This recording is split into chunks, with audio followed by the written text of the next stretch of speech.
Fala galera, sejam bem-vindos a mais um episódio do Politic-Question, que é o seu podcast de política. É um prazer ter vocês aqui com a gente nesse episódio super especial, que a gente está chamando hoje um cara que é o segundo vereador mais jovem da Câmara, estudante de Direito.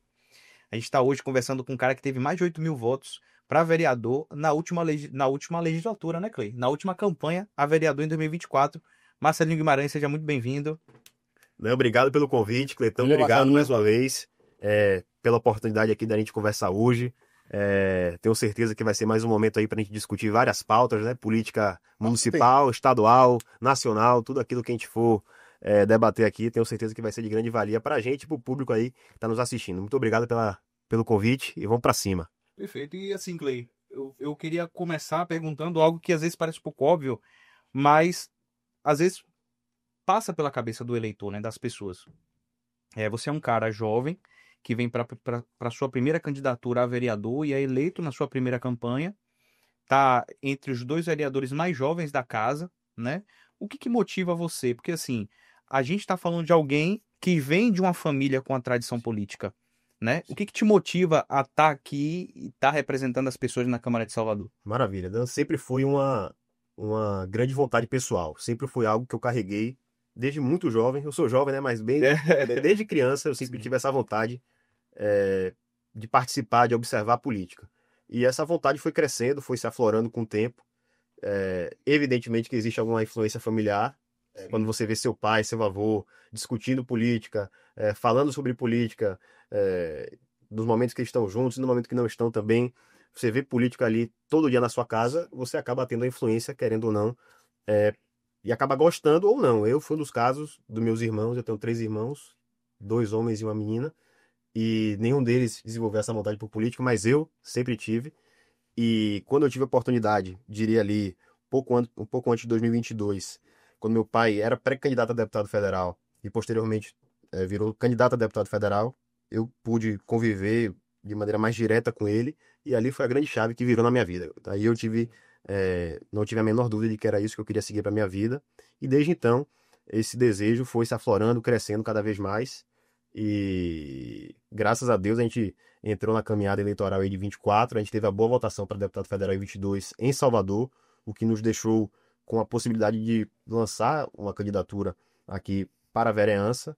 E eu, graças a Deus, consegui construir esse meu nome com as minhas ideias, com as minhas propostas, com as pessoas vendo que eu poderia ser um nome que poderia ser vitorioso no processo eleitoral.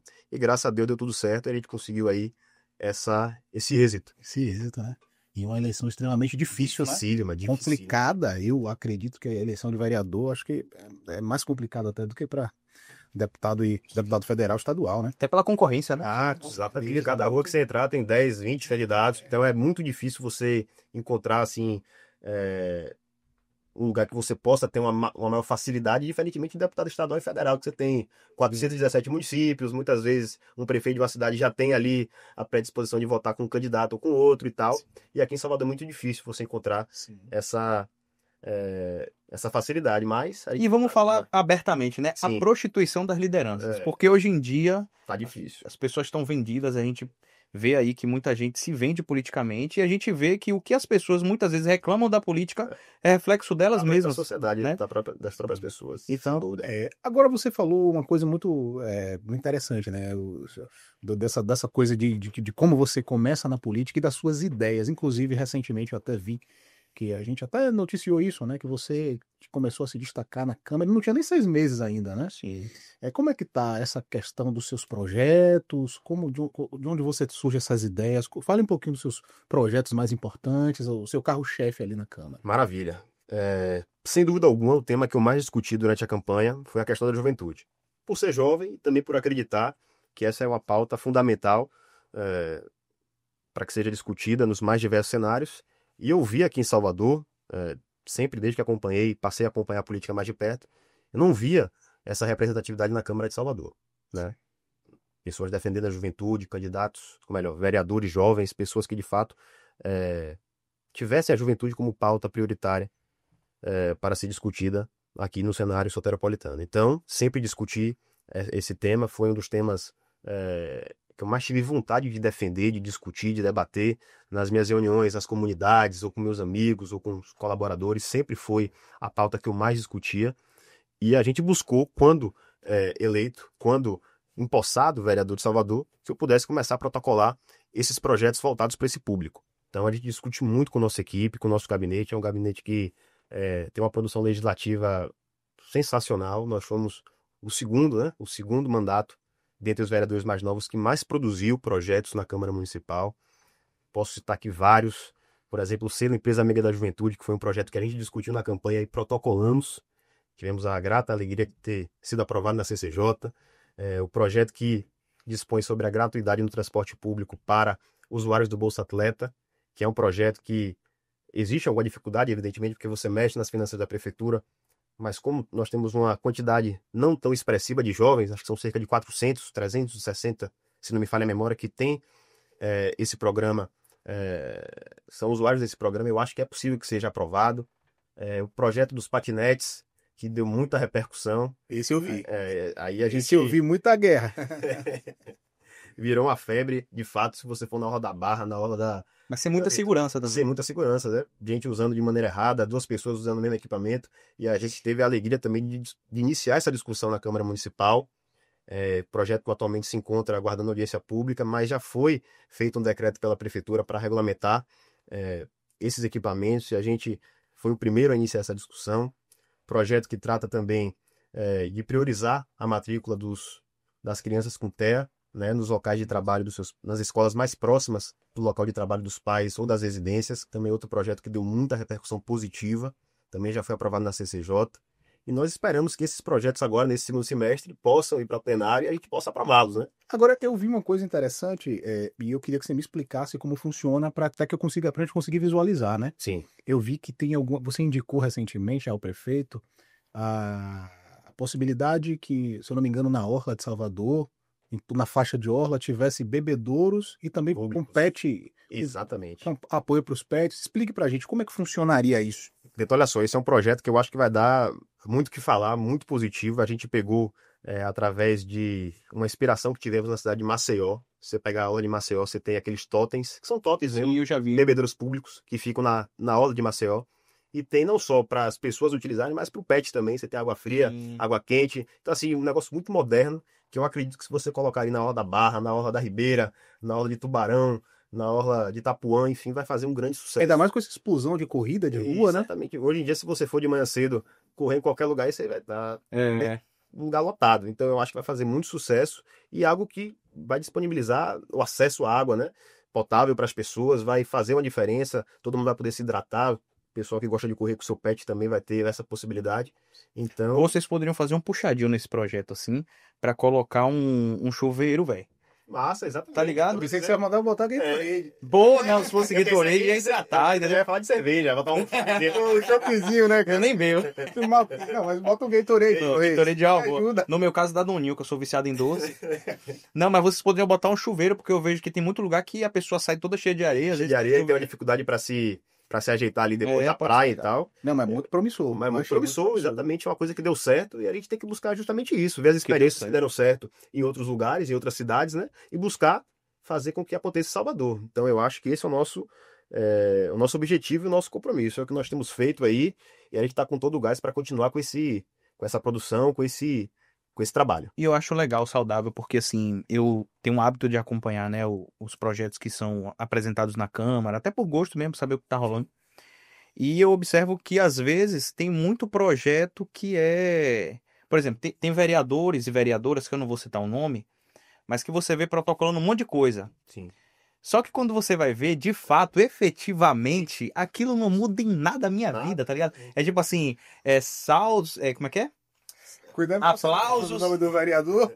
Não. Falando do projeto aplausos dele. Aplausos a fulana de tal, aplausos a não sei o quê. Nota de repúdio. A gente não vai falar o nome. De Deus, a gente não vai falar o nome, mas já teve uma pessoa que em 4 anos ele só protocolou moção. Pelo amor de Deus, gente. Assim, o legislador ele tem que ter essa visão de que a sua lei tem que impactar de alguma maneira a vida do cidadão. E ele tem que, exatamente, ele tem que ter esse lado de, olha, por exemplo, você tá se inspirando numa parada que deu certo em outro lugar. Em outro lugar, exatamente. Então, tipo assim, eu acho que essa é uma visão muito boa. Porque às vezes as pessoas têm a ideia de ter tudo autoral, né? Não, eu quero que a ideia saia da minha cabeça. Minha e tal. Mas se a ideia foi boa e funcionou, por que eu não vou replicar aqui, pô? Claro. Tá ligado? Então, eu acho que o caminho é esse. Eu acho que assim, Clay e Marcelinho, é uma dúvida que eu tenho. Você vem, como a gente falou no início, né?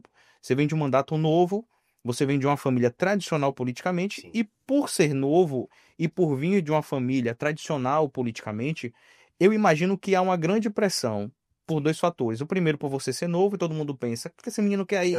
E a outra, por ser da família. E o que a gente pode esperar? Não sei se você lembra que o filho de Zico foi jogador do Flamengo. Sim. E não deu certo. Não deu certo. Porque a pressão. Era tão grande. Ele jogava pra caramba. Tinha uma qualidade. Você sente qual a pressão pior? A pressão por ser filho e vir de onde você vem? Sim. Ou a pressão por ser jovem e ter que atender essa expectativa? Ou você acha que não? Olha, existe. Se eu falar que não existe essa pressão, eu vou estar mentindo. Só que eu acabo que eu gosto desse tipo de pressão porque me força a aprender e a responder às pessoas que têm alguma dúvida da nossa capacidade. Então, existe essa pressão por conta da minha família. Meu avô foi deputado estadual por 3 mandatos, meu pai foi vereador de Salvador, foi deputado federal também. Vem aí de anos e anos de atuação política na cidade e no estado da Bahia. Então, a gente tem esse background. E, evidentemente, existe essa pressão. Será que esse menino vai ter condições de corresponder às expectativas aqui que a gente tem com relação a ele? E outra, será que ele, com 20 anos, vai ter condição de fazer um bom trabalho na Câmara, sem ter uma experiência, sem previamente ter exercido outros mandatos ou outras funções na administração pública? Enfim, mas a gente busca corresponder às expectativas justamente com o trabalho, justamente com produção legislativa, apresentando projeto, buscando discutir com as pessoas. Nosso gabinete sempre está lotado de gente que quer contribuir de alguma maneira com o nosso mandato. Então, se você quiser ter alguma ideia e acha que pode contribuir de fato com a população de Salvador através do nosso mandato, você tem toda a liberdade, as pessoas aí que nos assistem, os nossos colaboradores, de contribuir de fato com o nosso mandato, com o nosso trabalho. E eu acho que é dessa maneira que a gente vai corresponder. Com o trabalho, discutindo, apresentando projeto, apresentando indicação, fazendo iniciativas, chamando a população para discutir. E dessa forma a gente vai aos poucos, digamos assim, quebrando essa pressão. Quer dizer, a pressão sempre vai existir, na verdade, mas a gente vai... Mas você vai quebrando a objeção. A objeção, exatamente. Talvez esse preconceito que algumas pessoas possam eventualmente ter, a gente vai quebrando aos poucos com o trabalho. Eu acho que é esse o caminho. Agora, assim, e o tempo vai passando e você vai ganhando sua identidade. Sim, exatamente. E eu acho que esse caminho já começou a ser construído, acredito eu, né? Porque isso que você falou foi importante, sobre viabilidade de projetos, né? E pelo que eu estou percebendo, nos seus projetos a gente já viu uma certa musculatura. Sim. Né? E eu acredito, tomara que dê tudo certo. Agora, Marcelinho, como é que você enxerga algumas realidades? Eu vou sair um pouco do âmbito do município, e uma pauta que me chama muito a atenção é a pauta da segurança pública, né? E, independentemente de lado político, isso é uma coisa que nos atravessa. Como é que você tem percebido a segurança pública no Estado, sobretudo no governo atual? Rapaz, então eu acho que a segurança é um dos pontos vitais aqui da nossa cidade, do nosso estado, de Salvador. Falando aqui de nossa cidade, tem virado, na minha opinião, um cenário de guerra. Você viu na Garibaldi essa semana, você viu troca de tiro, na Gal Costa também semana passada. A gente tem visto uma situação cada vez pior. E eu não vejo no governador do estado, não vejo no secretário de segurança. Muitas pessoas dizem, inclusive, que ele é competente, que ele tem bagagem para ocupar o cargo de secretário, mas nós não vemos na prática nada que possa nos oferecer um cenário de melhora. Sim. E puxando aqui um pouco para o nosso lado, quando a gente vê a Semineto, por exemplo, apontando esses problemas, ele também diz qual é a solução. Mostra, por exemplo, Goiás, que é governada hoje por Ronaldo Caiado, do nosso partido, é presidenciável, pré-candidato a presidente da República pela União Brasil. E ele mostra o que foi feito na segurança de Goiás. Goiás hoje é um dos estados mais seguros do Brasil. Em contrapartida, como Salvador, por exemplo, com a Bahia, que hoje é líder no ranking de homicídios, que tem 9 das 20 cidades mais perigosas do Brasil. Então, assim, existe um cenário aqui na Bahia em que nós não vemos nenhum tipo de melhora. E houve uma troca agora recentemente no comando da Segurança Pública, houve a troca no coronel-geral da Polícia Militar.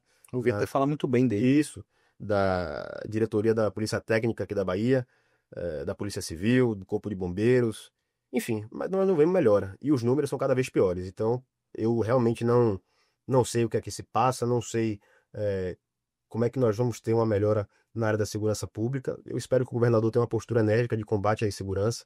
Eu vejo que é fundamental, um dos temas que mais tem afligido a nossa cidade, a nossa população, do mais rico ao mais pobre, todo mundo está com medo, e eu vejo um cenário, uma perspectiva muito ruim. Como eu falei, não vejo sinal de melhora e os números são cada vez piores. Eu lembro que na eleição de 2022 havia dos dois polos principais ali da campanha, que era entre Neto e Jerônimo, uma discussão sobre a utilização de câmeras no uniforme dos policiais. Neto não era a favor, porque coibia ali a ação dos policiais e necessidade de ações mais ostensivas. E Jerônimo já vinha com outra perspectiva de que ajudaria a melhorar o desempenho da polícia, com a análise da abordagem. Na sua visão, e aí aqui por isso que eu disse, ninguém aqui é especialista em segurança pública, eu imagino, mas aqui a gente está trocando ideias. Na sua visão, você acha que a utilização de câmeras no uniforme dos policiais prejudica a ação do policial? Deixa eu deixar uma coisa clara. Eu também não sou especialista, Daniel, em segurança. E eu acredito que a gente tem que ter humildade, às vezes, de saber dizer e afirmar quando não tem uma opinião formada. É um tema complexo, sensível. Sim. Eu, a princípio, não vejo problema em o policial ter câmera, até porque ele não está fazendo nada errado. Sim. Então, se eu fosse aqui para te dizer uma opinião de bate-pronto, eu diria que não há problema. Agora, existem esses pormenores aí a serem melhor debatidos, e é um dos temas, é um dos pontos que circundam esse debate da segurança que precisam ser discutidos. Então, é isso que eu posso dizer com relação a esse tema específico das câmeras dos policiais. Mas, evidentemente, o investimento em inteligência, o investimento em capacitação dos policiais, todo esse investimento. Todo esse investimento é necessário para melhorar a segurança pública em nosso estado. E repito, nós não temos visto isso no estado da Bahia. Sim. Você vê os números, não sou eu que estou falando, não é a oposição que está criticando, são os números que você vê na rua. Mais do que os números, inclusive, eu vi num simpósio que foi feito aqui de segurança pública, quando o Caiado veio para cá, Rodrigo Pimentel, que tão importante quanto os números é a percepção da segurança, quando as pessoas percebem que estão seguros. E aqui na Bahia a gente tem os números muito ruins e a percepção de insegurança cada vez maior. Exato. E eu acho que essa percepção também gera no potencial criminoso, na pessoa que pretende realizar o crime, a inibição, né? Se o cara sentir que, ali tem câmera, aqui eu não posso fazer, então o cara... Verdade. Com certeza. E outra coisa, né? Você falou do setor por um ponto de investimento. Investimento é uma coisa que a gente tem investimento a curto, médio e longo prazo. A gente sabe disso. No entanto, eu vejo que quando a gente, às vezes chega a ser destoante, porque o governador do estado agora, acabei de ver, que ele solicitou um novo pedido de empréstimo. São quantos? Já são 18 bi? 18 bi. Mas passou agora do 18 bi, porque ele pediu de novo 4,5 milhões. Pois. Se eu não me... bilhões. Então, assim, dinheiro deve ter. Sim. Acho que não é questão então, de que problema. Deve estar faltando assim, né? Porque eu vejo que nós temos alguns problemas centrais. Por exemplo, eu queria até que você comentasse qual é a sua percepção sobre saúde, regulação, essas coisas. Eu acredito que deve chegar muito pedido para você na rua, as pessoas devem te parar e... Como é que funciona? E é o problema que a gente pode até tentar de algum jeito, mas não vai conseguir resolver. Não é um problema que um vereador, que um parlamentar tenha condições de resolver. O que ele pode fazer é falar na tribuna, cobrar do governo estadual, enfim, cobrar dos nossos governantes algum tipo de resposta, mas não é objeto da nossa atuação. Eu acho que também a saúde vai de mal a pior. A fila da regulação é conhecida como fila da morte, né? As pessoas têm morrido sem nenhum tipo de atenção do governo estadual nessa área. Eu acho que também é outra questão que precisa ser melhor observada, melhor discutida, feita algum tipo de intervenção. A prefeitura, eu acho, tem feito o seu papel. A cobertura da atenção básica, se você for ver, pegar de Neto para Bruno, cresceu mais de 60%. Eu acho que hoje a cobertura da atenção básica está ali na casa dos 80%. A prefeitura saiu de 1 para 4 hospitais. Aqui em Salvador, hospitais municipais, hospital veterinário, tem o Hospital do Homem. Então, acho que há uma melhora no que diz respeito ao cenário municipal, mas no que diz respeito ao estado da Bahia, eu acho que o cenário também é muito desolador. Igual a segurança pública, eu acho que são os dois temas hoje mais vitais e importantes que nós não temos visto melhora e nem perspectiva de melhora. Sim, sim. Aí entra um pouco também da educação, né? Também. Pelo fato da baixa avaliação. Eu acho que são coisas que estão meio que ancoradas, tanto a segurança pública quanto a educação. Com certeza. Acho que a falta de espaço na escola, a falta por exemplo, um exemplo interessante, que inclusive acho que foi o único município que foi premiado no MEC esse ano, foi o município de Mata de São João. E eu acompanho o trabalho que é feito em Mata de São João pelo antigo prefeito, que até foi secretário aqui. João Galberto. Não, secretário de Educação. Marcelo Abreu. Tá, desculpa. Sim. Abreu. E aí eu acompanho o trabalho e você vê, eu acho que até antes dele, era feito um trabalho de 2 turnos na escola, em que o turno oposto à escola, as crianças tinham acesso a cursos de música. Então lá, tipo assim, uma parada muito top. É piano, balé. E após o período escolar, esse curso, né, que eles tinham, eles levavam um saquinho de pão para casa. Eu acho fantástico. E tipo assim, e o número reflete. Claro. É um dos melhores índices de educação da Bahia, é o de Mata de São João. Esse projeto. Se você pegar uma coisa, tá ligada à outra. É. Goiás, por exemplo, o maior IDEB do Brasil hoje é do Goiás. Sim. E um dos estados mais seguros. A Bahia, eu acho que é o 22º IDEB do Brasil. Sim. E um dos estados mais perigosos. Então, acho que uma coisa tá ligada à outra. E a pior educação. E a pior educação. E outro lance, tem um amigo meu que é policial, não vou falar o nome dele aqui, mas ele sempre falou pra mim o seguinte, velho, é muito difícil você ser policial num lugar em que você tá numa ação ostensiva hoje, você não tem um acompanhamento psicológico, amanhã você tá na rua de novo. E você provavelmente vai ter outra situação extrema que você vai ter que lidar e é isso aí. E não há o cuidado. E às vezes esse próprio policial tem que ser psicólogo na ação também, né? Exatamente. Então, tipo assim, você vê como é um tema complexo, Muito passa pela sensível. educação e é realmente segurança pública. Também eu acho que também é uma categoria que não tem tanta segurança jurídica, né? Era o que eu até ia falar sobre isso também, né? Sobre segurança jurídica, porque a gente já passaram muitas pessoas por aqui, né? A gente já entrevistou muitas pessoas. Eu acho que você e Sandro Filho foram os mais jovens, de fato, que a gente já entrevistou. E eu acho interessante esse diálogo intergeracional, porque a gente percebe que, por exemplo, já passam pessoas aqui que já foram de movimentos estudantis, já militaram contra a ditadura, mas que são pessoas que já chegaram a uma certa idade, né? Alguns já conversaram com a gente, pô, a gente já não vem mais, a gente vai deixar para os mais jovens. E vocês estão chegando com esse piso meio que pavimentado pelos seus ancestrais, as pessoas que vieram antes de vocês. Mas a gente está vivendo no Brasil hoje um cenário que eu realmente preciso parar para refletir, até para ter uma opinião sobre isso, são as questões de liberdade de expressão.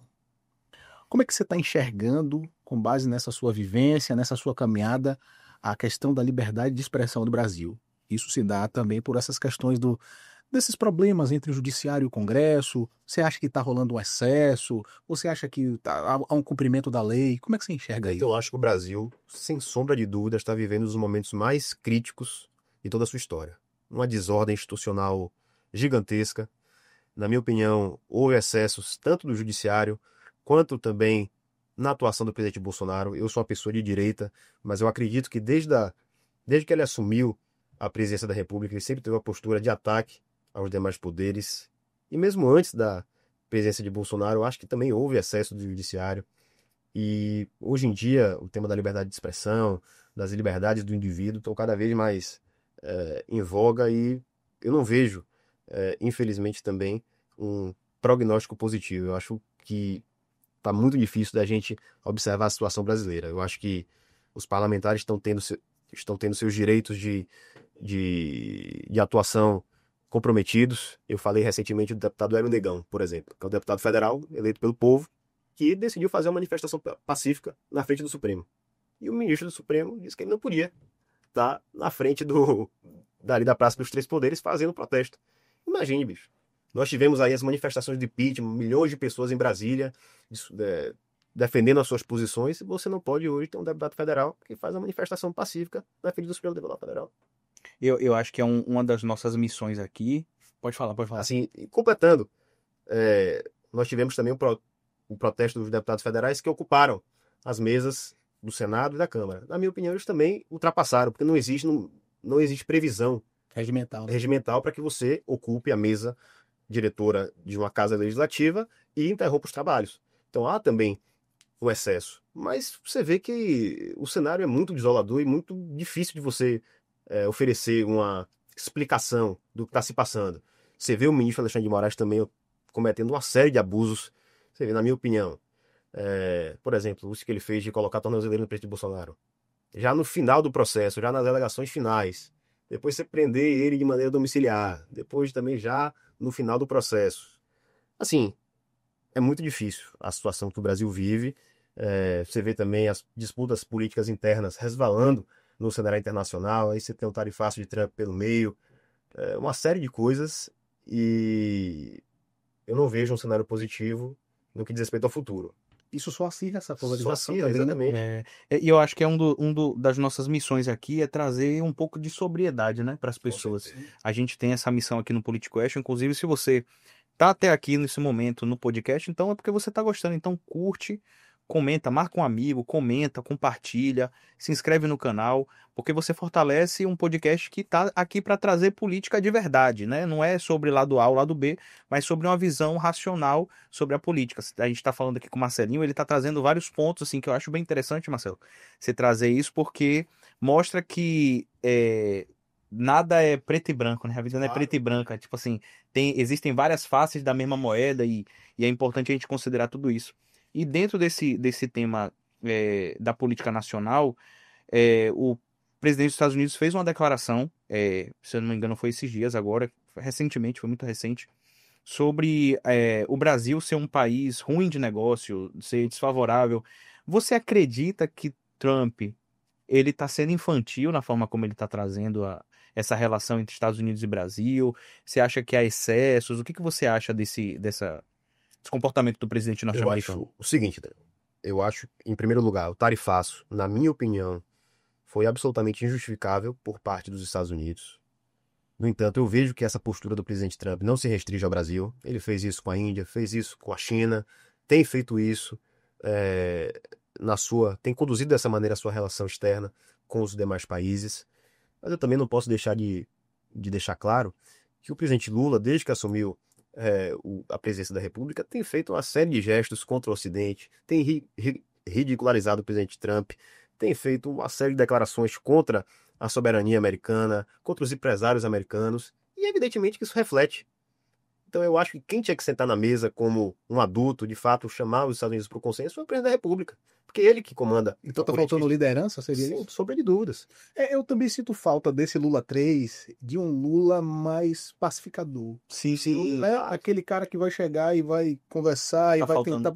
A prova disso é o Congresso, né? O Congresso foi dando fogo. E aí eu acho que é aquele lance do Nós Contra Eles, né? Que é a campanha que, inclusive, Sidônio lançou essa campanha, né? O Nós Contra Eles, que é justamente a ideia de polarizar. Porque, assim, a proposta da campanha dele foi polarizando, né? Porque primeiro ele falou que quem não tá com a gente tá com eles, enfim, aquele lance. E essa separação, essa divisão do país ser favorável.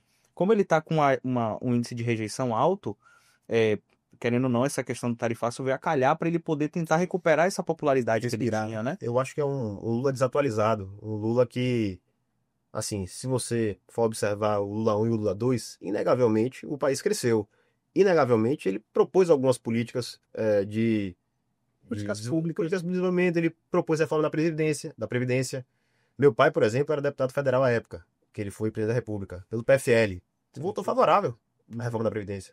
Não foi aprovada, se não me falha a memória, mas ele votou favorável. A Semineto votou favorável.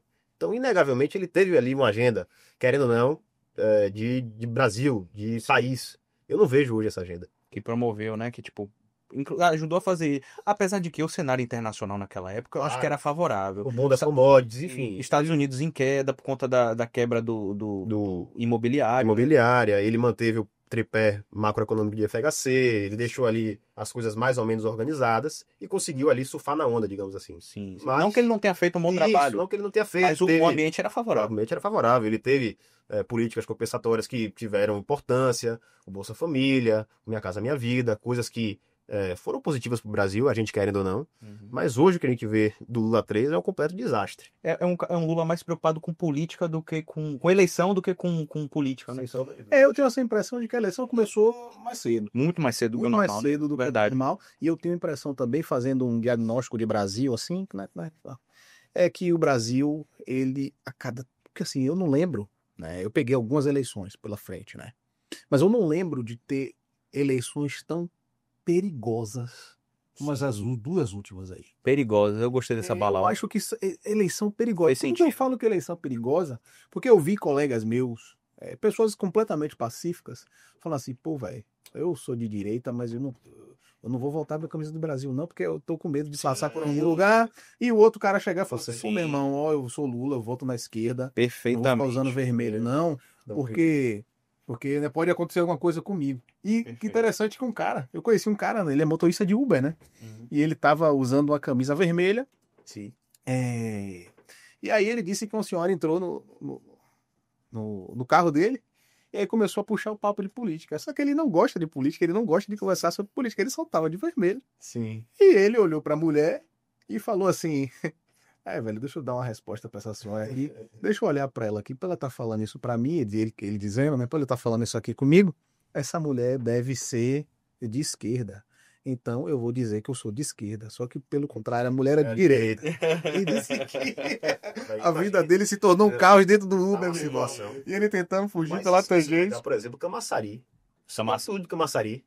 Tá aí, um Loucura. negócio. Você acompanhou também lá de frente? Acompanhei um negócio assim completamente inimaginável. Gente se batendo na rua. Isso. E você Assim, vê que a linha entre uma briga era muito tênue, tipo assim, parecia que tinha um fio separando a briga. Qualquer coisinha pra cá ou pra lá ia rolar um fight então, assim, bizarro. tá uma coisa, o Brasil tá um cenário tão difícil, uma desordem tão grande em diversos setores que Velho, sabe o que mais me incomoda nisso, difícil. velho? É porque parece que começou a se criar arquétipos das pessoas muito mais fácil. Tipo assim, você acabou de falar aí que, sei lá, a prisão de Bolsonaro foi arbitrária. Então você é bolsonarista. Isso. Ou então, tipo, você pega e fala assim, não, porque, sei lá, Trump vacilou. Ah, fez o Ele. Tipo assim... Nem tudo é preto no branco. Não são duas faces. eu Tudo odeio tem uma isso. série de explicações, uma série de nuances. Sim. Tem que ser momentos, exatamente. E a gente tá perdendo, né? Esse senso de. Mas isso, mas assim, tipo, de maneira mais filosófica, eu nunca acreditei também, assim, né? Nessa benevolência das pessoas, Sim. em que a humanidade vai entrar numa autorregulação. Eu nunca comi essa pilha, entendeu, velho? Pra falar a verdade. Estamos fadados ao fracasso. Eu acho que chega um momento da vida da gente vai ficando mais maduro. E a gente vai ficando, né, talvez um pouco mais cético. Você precisa ver mais as coisas para acreditar. Você não coloca você não põe tantas expectativas em uma figura. Você não acha que as pessoas vão mudar o mundo. Perfeito. E eu acho que você vive até de maneira mais saudável quando você pensa dessa forma, né? Mas é isso. Eu acho que a gente precisa converter essas críticas em trabalho. Um trabalho, exatamente, resultado. Não só no discurso. Eu tô torcendo muito para que exista essa pessoa, exista alguém que possa juntar, digamos assim, esses segmentos da direita, do centro-direita, do pensamento mais conservador, mais liberal, que dialogue com o mercado, que possa ser um nome forte, viável eleitoralmente, que fuja dessa dicotomia entre Lula e Bolsonaro. Você acha que Caiado tem potencial? Pode ser um nome. Eu acho que Tarcísio também pode ser um nome. Ratinho Júnior pode ser um nome. Você acha que haveria possibilidade da junção dos dois, Caiado e... Pode ser, eu acho que pode ser, mas eu acho que por mais que nós tenhamos discordâncias, que as pessoas de centro têm discordância, eu acho que Bolsonaro tem que estar no jogo. Tá? Eu tenho uma série de diferenças com o presidente Bolsonaro, mas, inegavelmente, ele tem uma parcela muito considerável do eleitorado brasileiro. E uma liderança forte. E uma liderança fortíssima. 22% eu acho que são... Então, assim, ele conversa muito com a direita brasileira.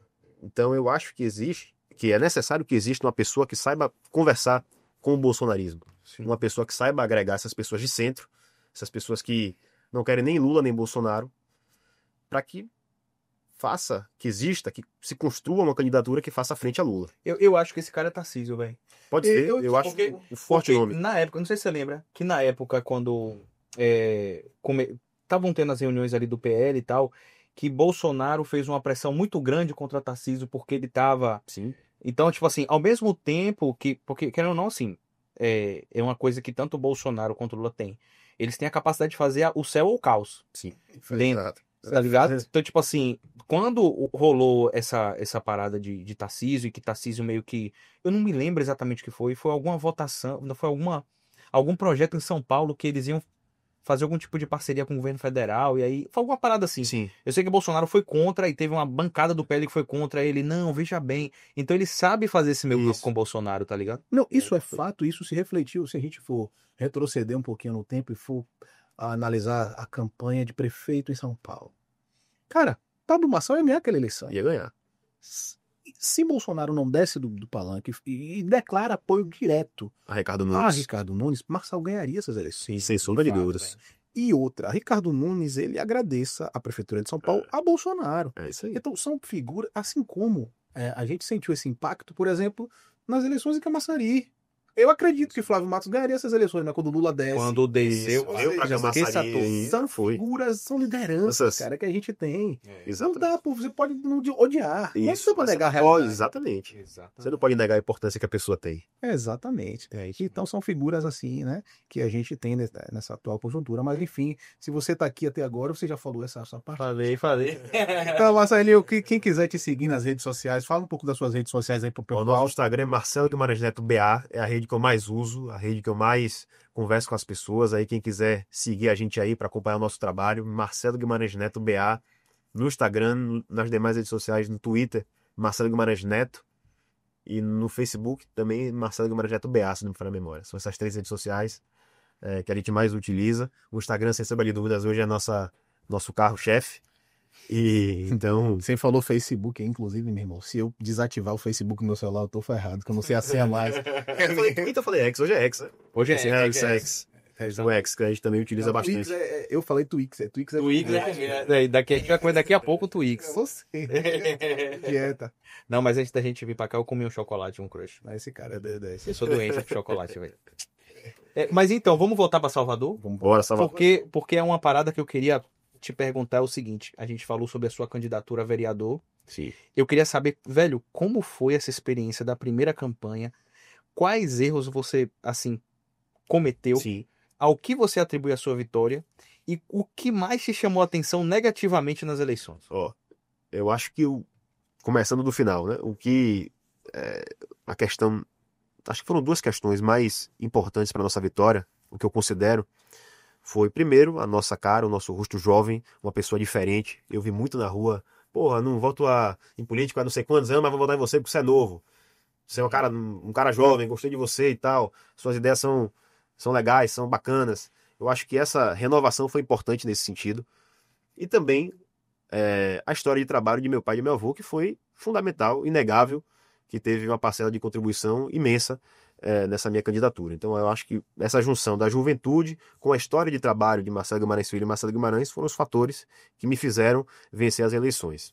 Agora, nós tivemos uma série de posturas na campanha, das quais algumas positivas, algumas que a gente não faria novamente, que é natural da campanha, todo mundo comete erros e acertos, certo?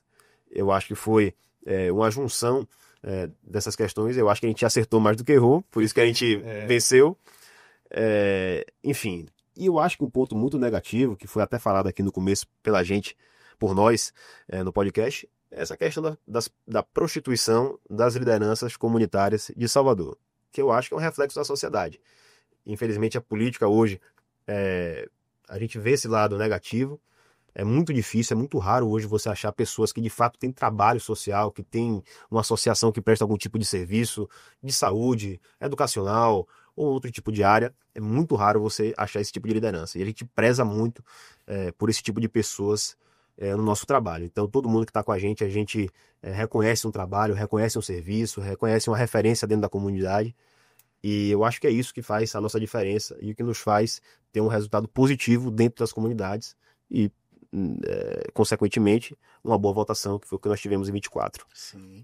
E agora, 2026, eleição para deputado federal e deputado, governador e senador e presidente da República, certamente você deverá apoiar algum candidato a deputado federal. Ou será candidato, talvez? Não. Como é que é? Vai apoiar, vai sair? Como é que vai Vou ser? apoiar meu pai.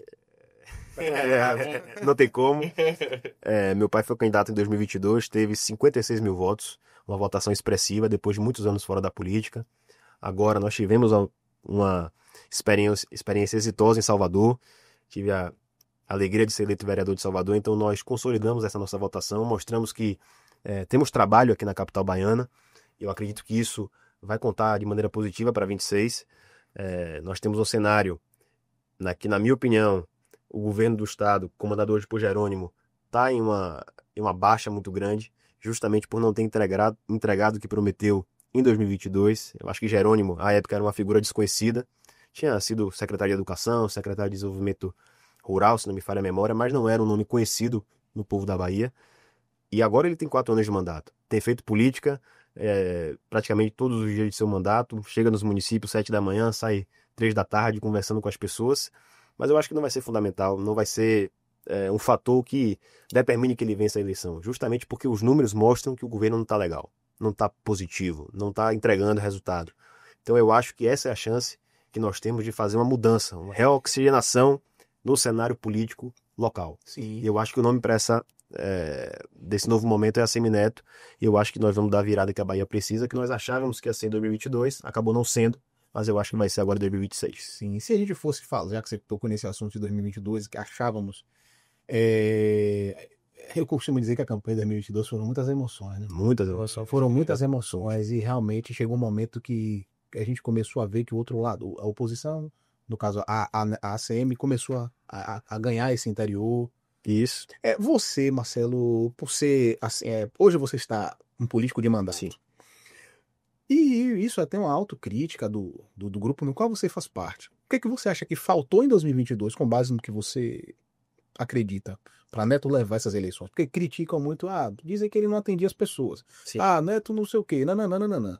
Você acha que realmente foi isso? Ou foi... O que você... Olha, eu tive com o Neto junto com meu pai tem 2 semanas. E ele próprio reconhece que houve uma série de erros no processo eleitoral de 22. E ele está bem seguro de que não cometerá esses erros novamente agora em 26. Mais maduro, que é natural da pessoa que disputa a eleição, perde, observa o que deu certo, o que deu errado e busca fazer diferente na próxima eleição. Eu acho que, sem dúvida alguma, a falta de um candidato a presidente da República influenciou de maneira muito negativa aqui em 2026. A divisão que nós tivemos, o João Roma teve quase 10% dos votos, isso representou 800 mil votos, se não me falha a memória, no processo eleitoral de 22, 1 milhão de votos. E nós saímos divididos, o campo da oposição. Eu acho que a questão da chapa também influenciou de maneira negativa. A demora para se escolher a candidata a vice e, de alguma maneira, também acabou desagradando alguns atores políticos importantes aqui. O prefeito de Feira de Santana, Zé Ronaldo, ficou um pouco chateado com a decisão e tal, e isso acabou também influenciando de maneira negativa. E toda essa junção de questões, a falta de um presidente nacional, de um candidato a presidente, a demora na escolha da vice, a questão do Bardo também ficou um negócio ruim para o nosso grupo, influenciou também, apesar de que eu acho que não houve essa intenção de Neto de fazer esse tipo de uso, exatamente. Eu acho que não é do estilo dele. Mais uma narrativa que colou, então a gente tem que de alguma colou, tanto faz colou também que a oposição fez, o Leto não falou essa frase, mas colou, infelizmente. Mas eu acho que hoje o cenário que a gente vê na Bahia de mudança, eu acho que é muito maior do que aconteceu em 2022. Eu acho que essa guinada que nós temos de prefeitos indo para Jerônimo, de lideranças políticas, não vai ser determinante para o resultado da eleição. Como não foi em 2006, perdão. Wagner tinha pouquíssimos prefeitos, não me lembro nem se tinha prefeito, e foi eleito governador, pelo sentimento de mudança. Em 2012, Neto não tinha um vereador de mandato, foi eleito prefeito pelo sentimento de mudança. Então eu acho que o sentimento de mudança vai ser mais forte, sabe? Eu lembro nessa época aí, rapaz, que Wagner começa com 3%. Isso. 2006. Paulo Souto muito bem avaliado, não era nascido, mas muito bem avaliado. E todo mundo achando que ia ganhar com folga. E com folga, exatamente. Vai ganhar com o pé nas costas, né? Quando fala. E aconteceu o que aconteceu. Aconteceu, rapaz, eu lembro de uma coisa que você que fala isso, né? Na época, teve um candidato à presidência da República que ele ia ganhar as eleições, ele era candidato, o nome dele era João Gomes. E aí ele isso no período era Vargas, e se eu não me engano, o candidato de Vargas era Dutra. Sim. E aí, faltando pouco tempo assim para a eleição, João Gomes aí chama os eleitores de Vargas de marmiteiros, que era porque marmiteiro eram os caras que trabalhavam ali no trecho, na construção civil, na obra, na estrada. Ele tirava a marmita Ia ter, meu irmão, fizeram uma publicidade negativa dessa fala. O cara perdeu a eleição por isso. Mas... E é tanto que isso virou jingle na campanha de Vargas, né? Vamos sentar no cordão do marmiteiro que não... Rapaz, fizeram uma agonia, uma publicidade essa, né? O cara perdeu a eleição por uma fala. Você vê que como política é minuto a minuto, velho. É isso, passo tudo pode mudar. Passo, tudo pode mudar, e isso é muito louco. E agora falando um pouco do outro lado, né? No caso lá do Jerônimo. Até então a gente tem um vice-governador que é Geraldo Júnior, que foi fruto de uma insatisfação com o grupo de Bruno, de Neto e tal. Muitos diziam, na época, ele cometeu o maior erro da vida dele e tal. No entanto, ele está sentado na cadeira de vice-governador. Isso, foi vitorioso.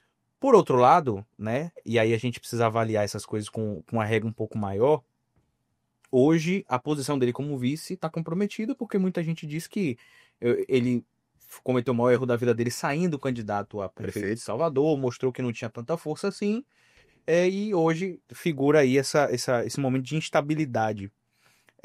Você acredita que foi um erro, que ele cometeu um erro pulando pro lado de lá?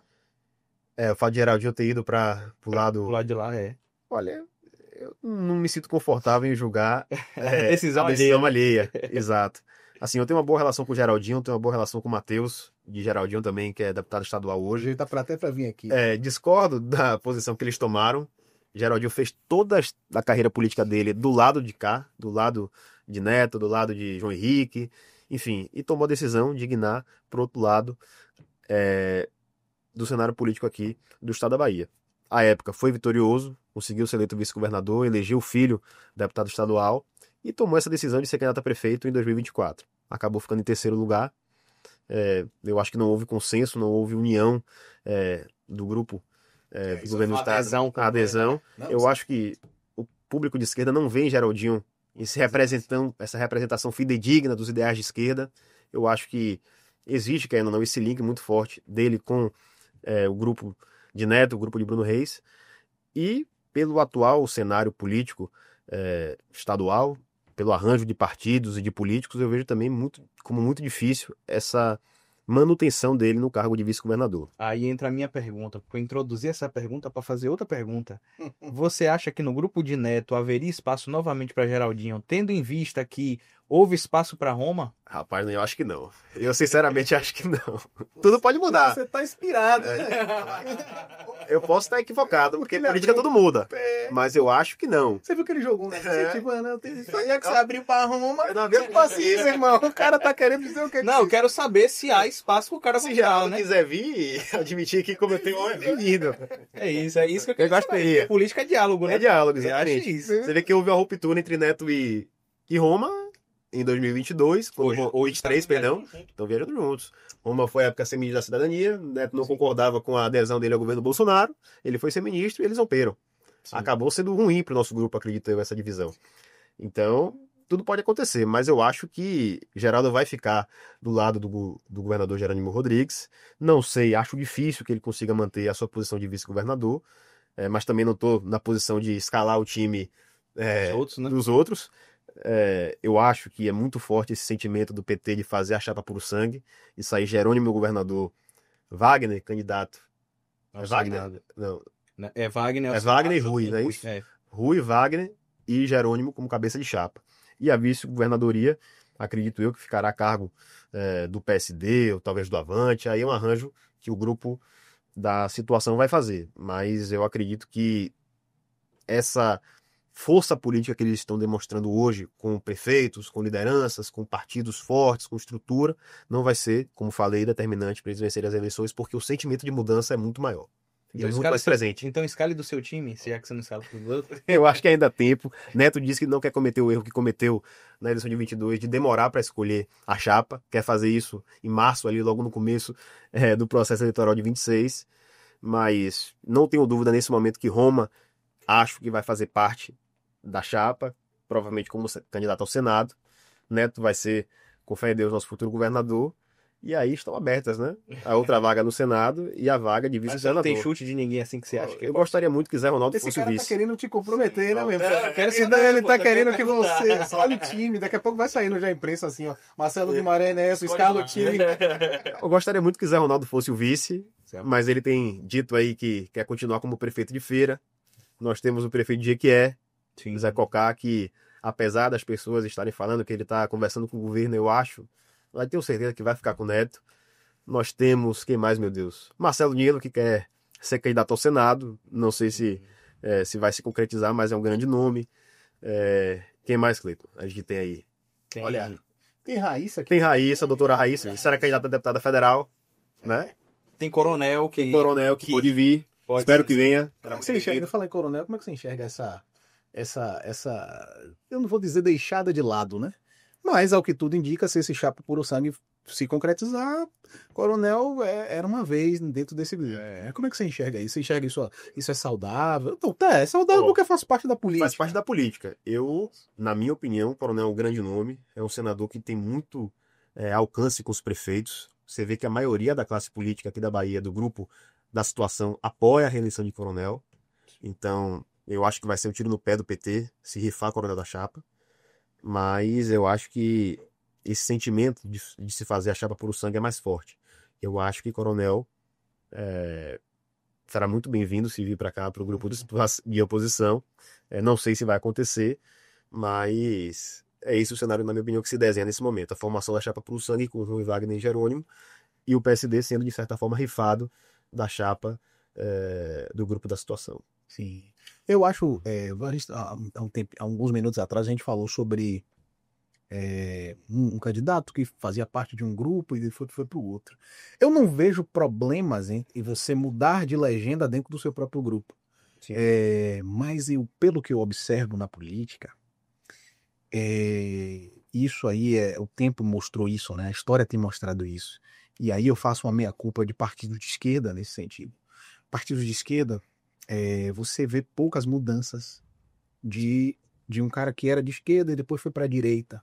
Sim. E eu acho que quando isso acontece, quando você muda de grupo, de lado, né, de mudar de grupo, mas você muda de lado, eu acho que por mais que você seja aceito, eu acho que nunca mais as pessoas vão confiar em você. Não. Eu tenho essa impressão. Desidrata isso. Sabe por quê? Por que eu tô te falando isso? Cara, os caras do PT passaram pelo que passou, alguns comeram cadeia, mas sustentaram e continuaram ali. Tá tudo bem. Você não viu de ser mudando de partido? Não viu. Você não viu os caras que comeram cadeia mudando de partido? Mas aí eu acho que política é momento, e eu acho que falta no político racional o arte de saber esperar. Eu aprendi, saber com quem? Um dia tava eu, você e Silvio Humberto conversando. Sim. Ele chegou pra mim e falou uma coisa que eu nunca esqueci. Ele falou assim: o tempo é um problema pra quem não sabe esperar. Pode também, 100%. Aquele cara é um sábio, velho. É um sábio. Muito Então, isso, eu nunca mais esqueci disso. Então, acho que às vezes a gente toma decisões assim, muito precipitadas. E aí isso acaba gerando um efeito colateral pra gente no futuro, que nunca mais a gente vai ser capaz de resolver.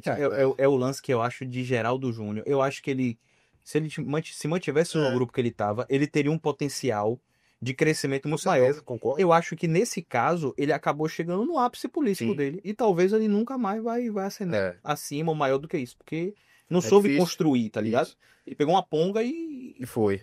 Assim, um dos exemplos que me deixou mais triste também, deixou triste de fato, foi Alckmin. Alckmin sempre foi um crítico ferrenho do PT tal, e hoje é vice-presidente de Lula. Tem uma fala. Claro que teve ali o ressentimento pessoal dele com o processo em São Paulo e tal, mas eu acho que fica feio. Quem sou eu? Não, sim, claro. Mas pra julgar a biografia. Tá batendo papo. Mas tá batendo papo, mas eu não acho legal. Rapaz, tem uma fala dele que é muito engraçada. E ele quer voltar à cena do crime, o ladrão quer voltar à cena do crime. Imagine. Oh, meu Deus, esse Brasil é um meme constante. Dan. Nosso tempo tá chegando, né? Estamos chegando a 1 hora de conversa com o Marcelo. Parece que quando passa é bom. Com Marcelo Guimarães Neto. E aí, alguma consideração, Dan? Velho, agradecer, né, sua presença aqui, foi muito massa. Eu teria outras perguntas, como sempre. Cleiton fala que o seu cara da última pergunta. Esse cara faz a última pergunta aí. Mas é papo para outro momento, já é uma oportunidade, né, que a gente guarda para lá para frente. Desejo sucesso a você. Você é um cara que a gente vê que nos bastidores a gente vê que você é um cara que tem sinceridade no coração e isso é caro na política. Desejar sucesso é isso, velho. Obrigado. Eu que agradecer, Marcelinho. Considerações finais, se fale com o público. Então, só agradecer do fundo do coração. Eu tava devendo aqui esse podcast, espero que seja a primeira de muitas. Sim, me convidem mais vezes pra gente bater esse papo. A sinceridade eu acho que é fundamental na política. Eu acho que a gente falta isso hoje. Eu vejo, infelizmente, muitas pessoas sendo personagens, sabe? você não vê sinceridade, verdade nas pessoas conversando com você. Eu acho que isso hoje é fundamental.